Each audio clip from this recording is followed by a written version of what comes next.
All right, we just talked about vertical asymptotes and holes. Now let's talk about horizontal and oblique asymptotes. Another word for oblique asymptotes would be slant asymptotes. I usually call them slant asymptotes, probably just because that's what I was taught in high school, so you'll probably see me using that word a lot. But let's just see visually what this looks like. So I have a picture of this graph here, and you can see that we have this horizontal asymptote at y equals 3. And notice that, the ends of my graph are being affected by the asymptote, right? They never cross the asymptote. They it's like they glide right along it. So that horizontal asymptote really affects that end behavior. You'll also notice that we have two vertical asymptotes in here too, but we're talking about the horizontal ones right now. The oblique or slant asymptote, so this is a graph that has one slant asymptote. Okay, so it has an asymptote along the line 1/2 x equals y.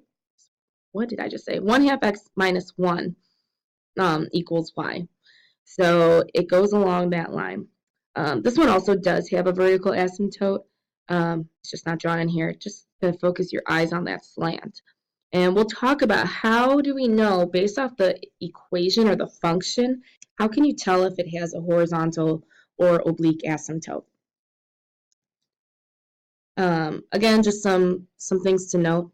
They guide the end behavior. There will be at most one for any rational function, no more than one. And maybe you can think about why.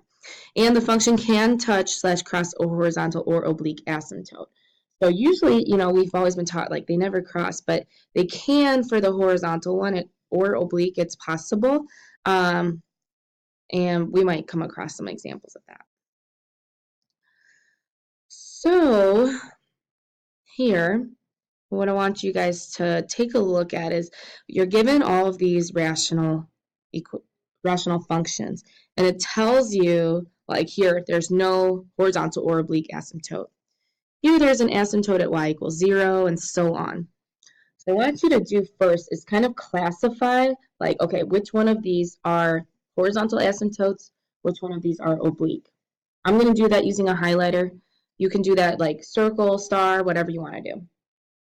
And then what I want you to do is I want you to find some kind of pattern. What do you notice is similar about the ones that have a horizontal asymptote? And what do you notice is similar about the ones that have an oblique asymptote? So put me on pause. I want you to really think about it because that's going to help you understand it better. Okay, so you can see what I did. Hopefully you had your own little system of how you labeled these. So the ones that I have highlighted in blue all have a horizontal asymptote.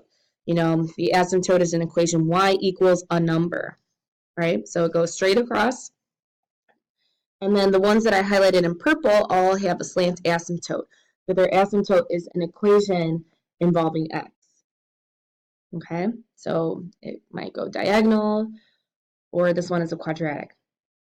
So let's talk about the pattern. What do we see? Well, the ones that are in blue, do you notice anything similar about all of them? Okay, so one thing that I'm noticing is that the exponents are the degree of the numerator versus the denominator are either the same or the degree of the denominator is less than the degree of the numerator. Okay, so let's focus on the cases where y equals 0. Both of these have the degrees where the degree in the denominator is less than the degree in the numerator. Therefore, the asymptote's at 0. Now, these three all have equal degrees. So then where does the 1 come from? And where does the 3/5 come from? And where does the 1 come from here? So to give you a little hint, notice what the leading coefficients are. I'll just leave it at that. The last one I want to talk about is the oblique or slant asymptotes. How do you find them? Well, I'm looking at these, I can't really tell. So it's harder to find out just by looking at them, but just to give you a hint, you do want to use some long division to divide your denominator into your numerator, and you would get your slant asymptote. So I just talked about all those things. Maybe you guys can experiment a little bit with it, and I want you to put into words to summarize how to find these.